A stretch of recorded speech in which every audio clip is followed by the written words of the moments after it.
And a lot of people ask me about permanent storage and where, you know, once you've got this transferred to a drive, what have you, what do you do with it afterwards? Now, personally, what I've done is I've just put everything up on my YouTube channel, and these are my home movies, and there's my mum cutting the grass, and I've just got them titled as such. Now, the cool thing you can do, and I've got, you know, some of them listed right here. And the cool thing you could do in the descriptions is you can do a thing called YouTube channels.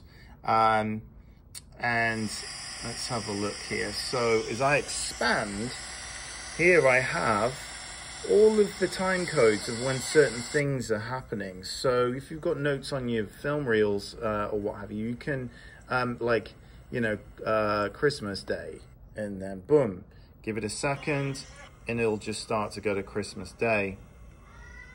And this is completely free, and I have everything as unlisted. So if you have it as unlisted, it means that you can share the link out with anyone you give permission to, but the world cannot view your stuff.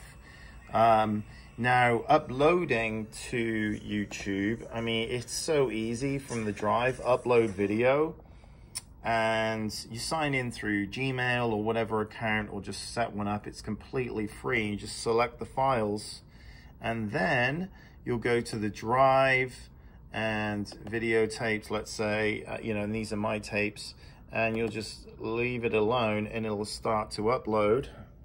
And then, yeah, it just tells you 7 minutes to upload a 2-hour video.